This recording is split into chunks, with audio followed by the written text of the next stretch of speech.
మ్మ్. మనం సాధారణంగా ప్రభుత్వ కార్యాలయాల్లోని ఫైళ్ళు లేదా రికార్డులనగానే అందులో రాసిందంతా అక్షర సత్యం అని గుడ్డిగా నమ్ముతాం గదా. అవును, ఖచ్చితంగా నమ్ముతాం. ఒక కాగితం మీద ప్రభుత్వ ముద్ర పడి ఒక అధికారి సంతకం చేశాడంటే అది ఖచ్చితంగా జరిగి తీరిన వాస్తవమే అని మన బలమైన నమ్మకం. కానీ ఈ డీప్ డైవ్లో మనం ఒక విస్తుపోయే వాస్తవాన్ని చూడబోతున్నాం. రైట్. అంటే ఒక కాగితం మీద ప్రభుత్వ అధికారి రాసిన ఒక్క చిన్న తప్పుడు వాక్యం ఒక కుటుంబం యొక్క 20 ఏళ్ల భవిష్యత్తును ఎలా లాగేసుకుంటోందో మనమిక్కడ పరిశీలించబోతున్నాం. నిజంగా ఇది చాలా ఆసక్తికరమైన అలాగే బాధాకరమైన విషయమండి. అవును. 2001లో విధి నిర్వహణలో ప్రాణాలు కోల్పోయిన సబ్ ఇన్స్పెక్టర్ జి కృష్ణమూర్తి గారి భార్య శ్రీమతి జి భవానీ గారి గురించి మనం మాట్లాడుకోబోతున్నాం. ఆమె కారుణ్య నియామకం అంటే కంపాషనేట్ అపాయింట్మెంట్ చుట్టూ అల్లుకున్న ఒక 20 ఏళ్ల సుదీర్ఘ బ్యూరోక్రాటిక్ పోరాటం ఈనాటి మన ప్రధాన అంశం. ఖచ్చితంగా. ఈ వ్యవహారం నిజానికి ఒక చాలా సంక్లిష్టమైన బ్యూరోక్రాటిక్ పజిల్ను తలపిస్తుంది అని చెప్పాలి. ఈ విశ్లేషణ వెనుక మన ప్రధాన ఉద్దేశమేంటంటే మనం ఎక్కడా కూడా తరువాతి కాలంలో అధికారులు పదే పదే కాపీ పేస్ట్ చేస్తూ వచ్చిన అడ్మినిస్ట్రేటివ్ సమ్మరీస్ని ఆధారంగా చేసుకోము. అంటే ఆ పరిపాలనా నివేదికలను పక్కన పెట్టేస్తున్నాం. అవును, వాటిని మనం ఏమాత్రం పరిగణనలోకి తీసుకోబోవడం లేదు. ఎందుకంటే ఒక అబద్ధాన్ని 100 సార్లు కాగితాల మీద రాసినంత మాత్రాన అది నిజమైపోదు కదా. కరెక్ట్ అండి. 100 సార్లు రాసినా అబద్ధం అబద్ధమే. సో అందుకే కేవలం ఆ ప్రాథమిక పత్రాలు అంటే ఆయా కాలాల్లో బాధితులు స్వయంగా సమర్పించిన అప్లికేషన్లు కావచ్చు, లేదా జాయినింగ్ రిపోర్ట్లు, హాస్పిటల్ మెమోలు, ఇలాంటి వాటి ఆధారంగానే అసలు ఏం జరిగిందో మనం పునర్నిర్మించబోతున్నాం. రైట్. దశాబ్దాల పాటు ఒక వ్యవస్థ ఎటువంటి సంతకం చేసిన ఆధారం లేకుండానే ఒక కుటుంబాన్ని ఎలా తప్పు పట్టిందో విశ్లేషిద్దాం. అసలు ఈ కథ ఎలా మొదలైందో, ఆ కుటుంబం అప్పట్లో ఎలాంటి పరిస్థితుల్లో ఉందో అక్కడ్నుంచే చూద్దాం. తప్పకుండా. 2001 ఫిబ్రవరి 3వ తేదీన విధి నిర్వహణలో ఉండగా సబ్ ఇన్స్పెక్టర్ కృష్ణమూర్తి గారు మరణించారు. అప్పటికే ఆయన భార్య భవానీగారి వయస్సు కేవలం 42 ఏళ్లు. చాలా చిన్న వయసే. అవును. పైగా ఆ కుటుంబంలో సంపాదించేవారు ఇంకెవరూ లేరు అప్పటికి. 2 మైనర్ పిల్లలు, 13 ఏళ్ల కూతురు, కేవలం 8 ఏళ్ల కొడుకు. అప్పటికి వారికి రావాల్సిన పెన్షన్ కూడా రాలేదు. అంటే ఆర్థికంగా చాలా తీవ్రమైన ఇబ్బందుల్లో ఉన్నారన్నమాట. అవును. ఆ అత్యవసర పరిస్థితుల్లో కనీసం పిల్లల ఆకలి తీర్చడం కోసం ఆమె కారుణ్య నియామకం కింద ఉద్యోగానికి దరఖాస్తు చేసుకున్నారు. పోలీస్ డిపార్ట్మెంట్ ఆమె సర్టిఫికెట్లను పరిశీలించి ఆమె జూనియర్ అసిస్టెంట్ అంటే ఒక క్లాస్ 3 పోస్టుకు అర్హురాలు అని అధికారికంగా తేల్చింది. కరెక్ట్. అంత సవ్యంగానే జరుగుతోంది అనుకునే లోపు ఇక్కడే అసలు కథ మొదటి మలుపు తిరిగింది. అవునండి. పోలీసు శాఖలో ఆ సమయంలో జూనియర్ అసిస్టెంట్ ఖాళీలు లేకపోవడంతో నిబంధనల ప్రకారం ఆ ఫైల్ను హైదరాబాద్ కలెక్టర్ ఆఫీస్కు బదిలీ చేశారు. ఇలా వేరే డిపార్ట్మెంటుకు ఫైల్ వెళ్లడమనేది సాధారణ ప్రక్రియే. రైట్. ఖాళీలు లేనప్పుడు వేరే డిపార్ట్మెంటుకు పంపొచ్చు. కాని ఆ తరువాత 2 ఏళ్లకు అంటే 2003 మార్చి 18న కలెక్టర్ ఆఫీస్ ఆమెకొక పోస్టింగ్ ఇస్తూ ఆర్డర్ పాస్ చేసింది. అయితే అది క్లాస్ 3 పోస్ట్ కాదు. ఒక్క నిమిషం, మరి ఏ పోస్ట్ ఇచ్చారు? నిజామియా జనరల్ హాస్పిటల్లో నర్సింగ్ ఆర్డర్లీగా ఒక క్లాస్ 4 పోస్టును కేటాయించారు. ఇక్కడే మనం ప్రాథమిక పత్రాలను నిశితంగా గమనించాలి. ఒక డిపార్ట్మెంట్ ఆమె విద్యార్హతలను బట్టి క్లాస్ 3కి అర్హురాలు అని ధృవీకరించిన తరువాత కేవలం తమ దగ్గర ఖాళీలు లేవన్న ఒకే ఒక్క కారణంతో ఆమెను క్లాస్ 4కి అంటే అటెండర్ స్థాయి పోస్టుకు పంపడం జరిగింది. ఇది వినడానికే చాలా విచిత్రంగా, అసంబద్ధంగా అనిపిస్తోంది. అంటే దీన్ని మరింత సులభంగా అర్థం చేసుకోవడానికి మనం ఒక చిన్న ఉదాహరణ చూద్దాం. చెప్పండి. మనం ఒక కంపెనీలో ఆఫీస్ మేనేజర్ ఉద్యోగానికి అన్ని అర్హతలతో దరఖాస్తు చేసుకుంటాం. ఆ కంపెనీ వాళ్ళు ఇంటర్వ్యూ చేసి, అవును, మీకు మేనేజర్ అయ్యే అర్హత 100% ఉంది అని ఒప్పుకుంటారు. రైట్. కానీ తీరా ఆఫర్ లెటర్ ఇచ్చే సమయానికి మా దగ్గర మేనేజర్ పోస్టు ఖాళీ లేదు, కానీ ఆఫీస్ బాయ్ లేదా అటెండర్ పని ఖాళీ ఉంది, చేస్తారా అని అడిగితే ఎలా ఉంటుంది? అసలు ఒక క్లాస్ 3 పోస్టుకు అర్హతున్న వ్యక్తిని ఏమాత్రం సంప్రదించకుండా క్లాస్ 4కు పంపడం ఎంతవరకు సమంజసమంటారు? మీరు చెప్పిన పోలిక అద్భుతంగా సరిపోతోంది. పైగా ఆ కంపెనీ కనీసం చేస్తారని కూడా అడగలేదు కదా. అవును, నేరుగా ఆర్డర్ ఇచ్చేశారు. నేరుగా అటెండర్ డ్యూటీలో చేరిపోవాలని ఆర్డర్ వేసింది. పరిపాలనా న్యాయ సూత్రాల ప్రకారం దీని విశ్లేషిద్దాం. ఏ వ్యక్తి అయినా ప్రభుత్వానికి దరఖాస్తు చేసుకున్నప్పుడు ఒక లెజిటిమేట్ ఎక్స్పెక్టేషన్ అంటే న్యాయబద్ధమైన నిరీక్షణ అనేది ఉంటుంది.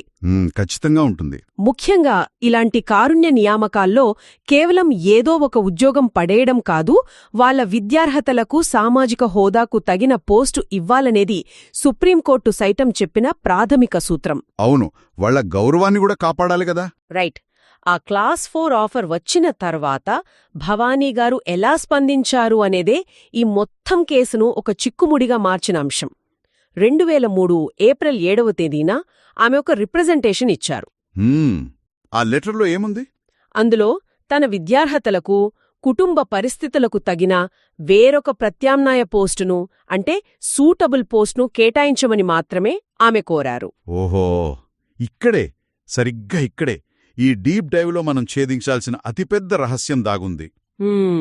2025లో వచ్చిన ఫైనల్ రిపోర్ట్ల వరకు కూడా ప్రభుత్వ ఫైల్స్ అన్ని పదే ఒకే మాటని వల్లెవేసే గదా. అవునండి, పదే ఒకటే మాట రాశారు. భవానీకి ఆ ఉద్యోగం పట్ల ఆసక్తి లేదు అని ఇంగ్లీష్లో స్పష్టంగా not interested in the job అని రికార్డులో ఎక్కించేశారు. దశాబ్దాల పాటు ప్రతి అధికారిక నివేదికలను ఇదే వాక్యం ప్రతిధ్వనించింది. కరెక్ట్. కాని ఒక్క నిమిషం, అసలు ప్రైమరీ డాక్యుమెంట్ అంటే మీరు చెప్పిన ఆ 2003 ఏప్రిల్ 7వ తేదీ నాటి లెటర్ని చూస్తే అందులో ఆమె ఎక్కడా నాకు ఉద్యోగం వద్దు అని గాని నాకు ఆసక్తి లేదు అని గాని చెప్పలేదే. చెప్పలేదు, అస్సలు చెప్పలేదు. మరి ఈ మాట ఫైల్స్లోకెలా వచ్చింది? అంటే ప్రభుత్వ అధికారులు ఊరికే కూర్చుని ఇలాంటి కథలు అల్లరు కదా, ఏ ఆధారంతో రాశారో? చాలా మంచి ప్రశ్న అడిగారు. ఇక్కడే మనం బ్యూరోక్రాటిక్ మైండ్ సెట్ను, ముఖ్యంగా భారతీయ ప్రభుత్వ కార్యాలయాల్లో ఈ నోట్ ఫైల్ సిస్టమ్ ఎలా పనిచేస్తుందో అర్థం చేసుకోవాలి. అర్థం చేసుకోవాల్సిన అవసరం ఉంది.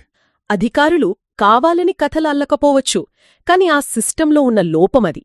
ఒక కింది స్థాయి క్లర్క్ దగ్గరికి భవానీగారి లెటర్ వస్తుంది.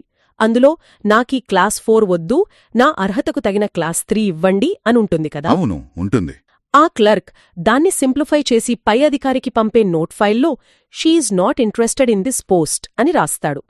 ఆ పై అధికారి దాన్ని she is not interested in the job అని అర్థం చేసుకుని ముందుకు పంపుతాడు. అరెరే, ఎంత పెద్ద అపార్థమిది. మెంట్ను తీసి చదవరు. ఆ నోట్ ఫైల్లో ఉన్న సారాంశాన్నే గుడ్డిగా నమ్ముతారు. అంటే ఒరిజినల్ లెటర్ని ఎవరూ చూడలేదా? ఎవ్వరూ చూడలేదు. భవానీగారు నాకు ఆసక్తి లేదు అని రాసి స్వయంగా సంతకం చేసిన పత్రం ఏదీ రికార్డుల్లో అస్సలు లేదు.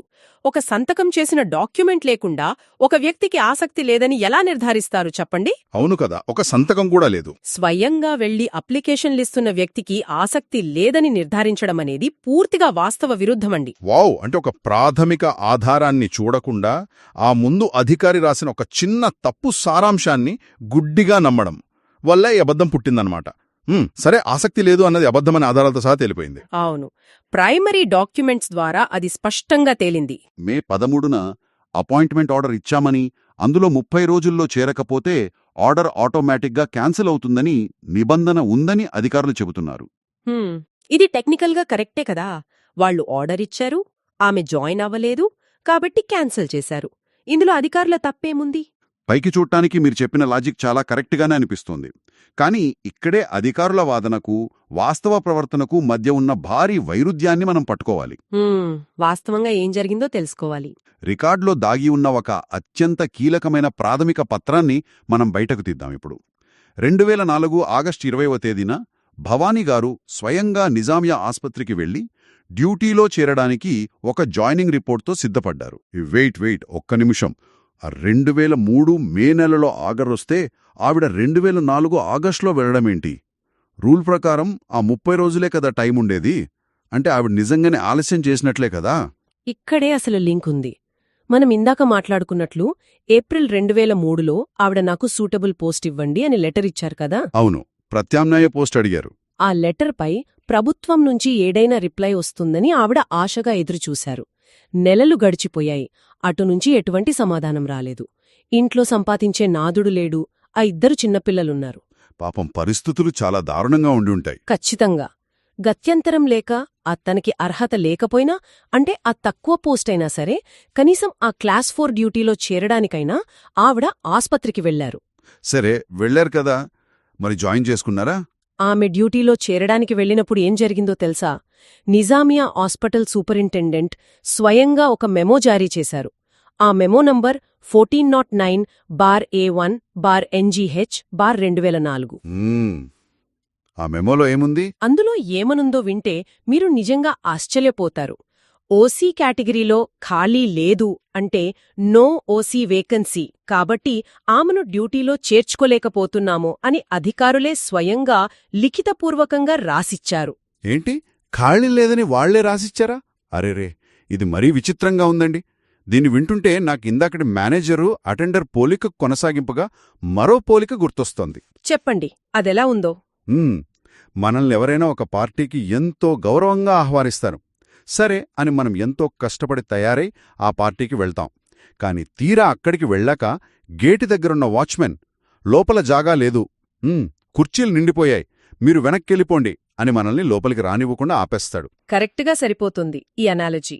ఆ తర్వాత కొన్ని రోజులకి ఆ పార్టీ ఇచ్చిన వాళ్లే మన దగ్గరకొచ్చి నువ్వు పార్టీకి ఎందుకు రాలేదు అని మనల్ని నిందించినట్లుగా ఉంది ఈ వ్యవహారం మొత్తం. అవును, అచ్చం అలాగే ఉంది. అధికారులేమో ఖాళీ లేదని డ్యూటీలో చేరనివ్వకుండా ఆపేసి ఆ తర్వాత ప్రభుత్వ రికార్డులలో నువ్వు జాయిన్ అవ్వలేదు కాబట్టి నీ అపాయింట్మెంట్ క్యాన్సిల్ చేస్తున్నాం అని రాయడం ఎంత దారుణమండి. మీ పోలిక 100% ఇక్కడి పరిస్థితికి సరిపోతుంది. పైగా ఆ పార్టీ వాచ్మెన్ మిమ్మల్ని గెంటేయడమే కాకుండా తన రిజిస్టర్లో వీళ్లకి పార్టీకి రావటం ఇష్టం లేదు, అందుకే రాలేదు అని తప్పుగా రాసుకున్నాడు. అవును, ఆ నోట్ ఫైల్ లాగా అన్నమాట. ఆ రిజిస్టర్ చూసి ఆ పార్టీ ఓనర్ ఇంకో 20 ఏళ్లపాటు మిమ్మల్ని నిందించినట్లుంది ఈ పరిస్థితి. చట్టపరంగా దీన్ని చూస్తే నాన్ జాయినింగ్ అనేది ఆమె స్వచ్ఛందంగా తీసుకున్న నిర్ణయం కానే కాదు. ఎట్టి పరిస్థితుల్లోనూ కాదు, వాళ్లే చేర్చుకోలేదు. ఆమె వైపు నుండి ఎటువంటి నిర్లక్ష్యం లేదు. అది ముమ్మాటికి పరిపాలనాపరమైన ఆటంకాల వల్లే జరిగింది అని చెప్పాలి. ఖాళీ లేకపోవడం అనేది ప్రభుత్వ వ్యవస్థ వైఫల్యం. దానికి బాధితురాల్ని ఎలా బాధ్యురాల్ని చేస్తారు? అసలు చేయకూడదు, అది న్యాయమనిపించుకోదు. ఆమె చేరడానికి సిద్ధంగా ఉన్నరని ఆసుపత్రి మెమోనే స్పష్టంగా చెప్తున్నప్పుడు ఆ ఉద్దేశపూర్వకంగా చేరలేదు, ఫెయిల్యూర్ టు జాయిన్ అంటూ 2005 అక్టోబర్ 17న ఆ అపాయింట్మెంట్ని రద్దు చేయడం పూర్తిగా సహజన్యాయ సూత్రాలకు విరుద్ధమండి. అబ్బా, ఆ డాక్యుమెంట్స్ వెనుకున్న కథ చూస్తుంటేనే చాలా బాధగా అనిపిస్తుంది. సరే, 2005 అక్టోబర్లో ఆ ఆర్డర్ను క్యాన్సిల్ చేసేశారు. ఆ తర్వాత ఆ కుటుంబం ఆశలు వదులుకుందా? అంటే కథ ముగిసిపోయింది అక్కడతో? లేదండి, ఇక్కడే అసలైన బ్యూరోక్రాటిక్ లూప్ మొదలైంది. ఆ క్యాన్సిల్ చేసిన సమయంలోనే అధికారులకు ఒక విషయం అర్థమైంది. భవానీగారి విద్యార్హతలు మెరుగుపడుతున్నాయని. ఆమె BA చదువుతున్నారని గమనించారు. ఓహో, అంటే మళ్ళీ అవకాశం వచ్చిందనమాట. అవును, దాంతో జూనియర్ అసిస్టెంట్ పోస్ట్ కోసం ఏకంగా ఒక కొత్త ఫైల్ ఓపెన్ చేశారు. దాని నంబర్ A4/6169/2004. ఇది చాలా ఆశాజనకమైన పరిణామం అని అంతా అనుకున్నారా సమయంలో. మే 2006లో ఆమె ఆ డిగ్రీ పట్ట కూడా సాధించారు. అద్భుతం. వాళ్లు అడిగిన సర్టిఫికెట్లు, స్థానికత సర్టిఫికెట్లు అంటే నేటివిటీ సర్టిఫికెట్స్ అన్నీ సమర్పించేశారు. అమ్మయ్య, అంటే ఎట్టకేలకు ఆవిడికి ఆ జూనియర్ అసిస్టెంట్ ఉద్యోగం ఇచ్చేశారన్నమాట. పోనీలే, ఈ కథకి కనీసం ఇక్కడైనా ఒక సుఖాంతం ఉందన్నమాట. ఉంటే బాగుండేదండి, కాని లేదు. అక్కడే అసలైన కాళయాపన దాగి ఉంది. 2007 వరకు ఆ ఫైల్ ప్రాసెసింగ్లోనే ఉన్నట్లు రికార్డులు చెబుతున్నాయి. కాని ఆ తర్వాత అధికారులు ఎటువంటి తుది నిర్ణయం అంటే ఫైనల్ ఆర్డర్ తీసుకోలేదు. ఏంటి, తుది నిర్ణయం తీసుకోలేదా? మళ్ళీ ఏమైంది? ఫైల్ను అలానే దశాబ్దాలపాటు పెండింగ్లో పెట్టేశారు. దీన్ని చట్టపరిభాషలో కంటిన్యూయింగ్ అడ్మినిస్ట్రేటివ్ ఇనాక్షన్ అంటారు. అంటే వ్యవస్థ కావాలనే లేదా నిర్లక్ష్యంగానో ఒక ఫైల్పై అవును అనిగాని కాదు అనిగాని ఏ నిర్ణయం తీసుకోకుండా అలా నాంచడమనమాట. ఇది చాలా ఘోరమండి. ఫైల్ క్లోజ్ చేయలేదు, అలాగని ఉద్యోగమూ ఇవ్వలేదు. ఇది ఎలా ఉందంటే ఒక వ్యక్తిని చీకటి గదిలో బంధించి తలుపు తీయకుండా అలా గాలికి వదిలేయడం లాంటిది. ఈ బ్యూరోక్రాటిక్ లూప్ అనేది నాకు నిజంగా అర్థం కాలేదు. అంటే అసలు ఒక ఫైలు గాలిలో అలా ఎలా వేలాడుతోంది ఇన్నేళ్లు?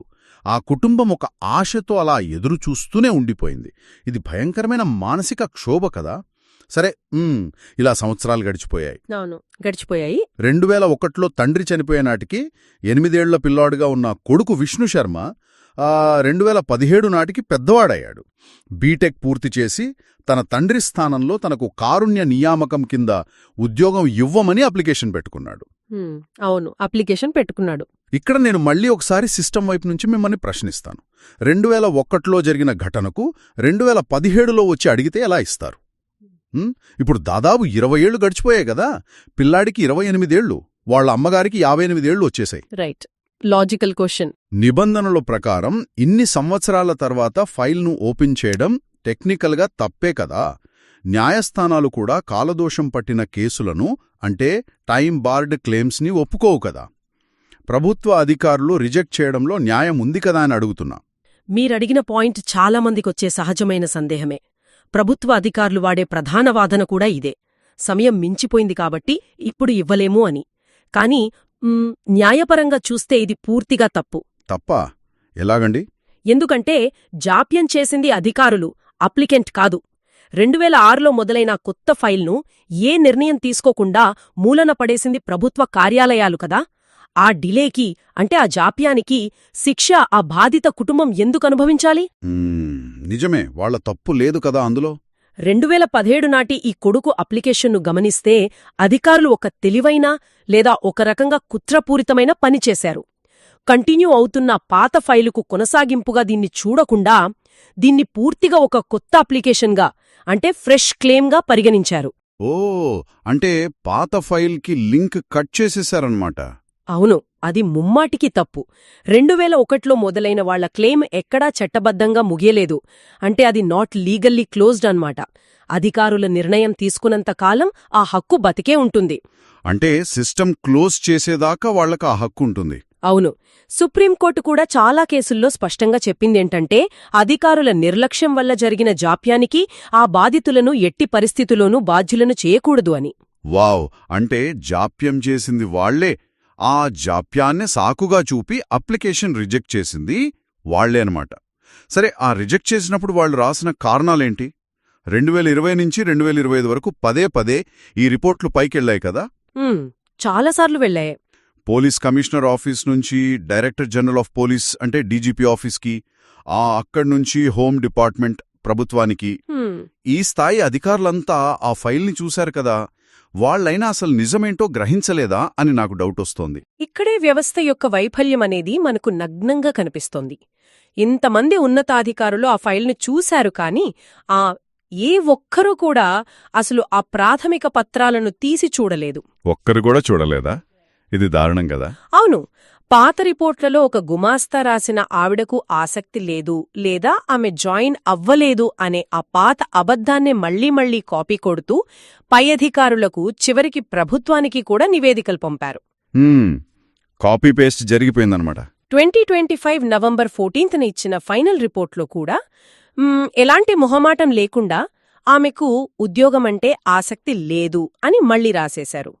ఆవిడ సూటబుల్ పోస్ట్ అడిగిన 2003 ఏప్రిల్ లెటర్ గాని లేదా 2004 ఆగస్టులో నిజామీ ఆస్పత్రి వాళ్లు ఇచ్చిన ఆ నో వేకెన్సీ మెమో గాని వాళ్లలో ఏ ఒక్క అధికారి కంటికి కనిపించలేదు. అది చాలా కన్వీనియంట్గా మర్చిపోయారు.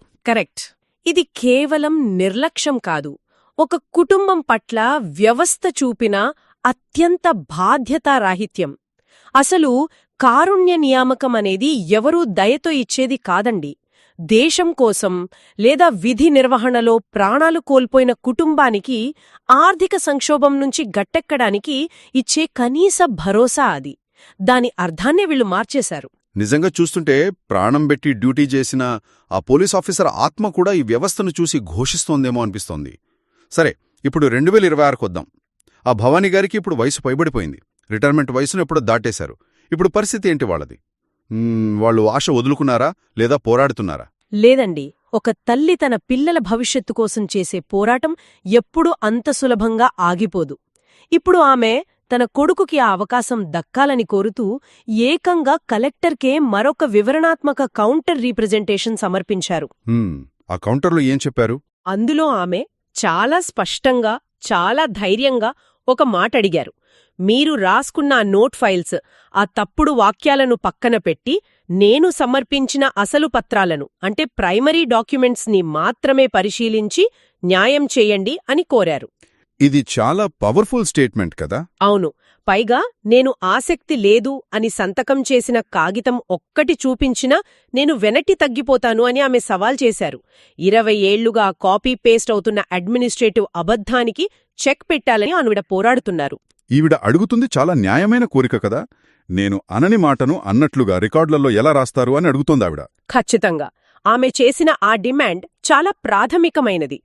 ఏ వ్యవస్థైనా సరే తన తప్పును తాను సరిదిద్దుకోవడానికి ఎప్పుడూ సిద్ధంగా ఉండాలి. రికార్డులో ఉన్న నాట్ ఇంట్రెస్టెడ్ లేదా డిడ్ నాట్ జాయిన్ అనే ఈ 2 పదాలు ఏ ప్రాతిపదికన రాశారో అధికారులు నిరూపించలేనప్పుడు వాటిని ఆ ఫైల్లోంచి శాశ్వతంగా తొలగించాలి. అవును, ఆ 2 పదాలే కదా ఈ 20 ఏళ్ల నరకానికి కారణం. మాత్రమే పరిశీలించాలి. అప్పుడే ఆ కుటుంబానికి నిజమైన న్యాయం జరుగుతుంది. కారుణ్య నియామకాల వెనుక ఉన్న ఆంతర్యాన్ని, ఆ మానవీయ కోణాన్ని డాక్యుమెంటరీ సాక్ష్యాల ఆధారంగా చట్టబద్ధంగా అమలు చేసినప్పుడే ఆ చట్టానికి సార్థకత అండి. నిజమే. ఒక గుమాస్తా టేబుల్ మీద మొదలైన ఒక చిన్న అపార్థం ఎంతమంది అధికారుల చేతులు మారినా ఎవరూ దాన్ని క్రాస్ చెక్ చేసుకోకపోవడం వల్ల ఆ ఒక కుటుంబం 20 ఏళ్లపాటు ఎలా శిక్ష అనుభవించిందో మనం ఈరోజు వివరంగా చూశాం. అవును, చూశాం.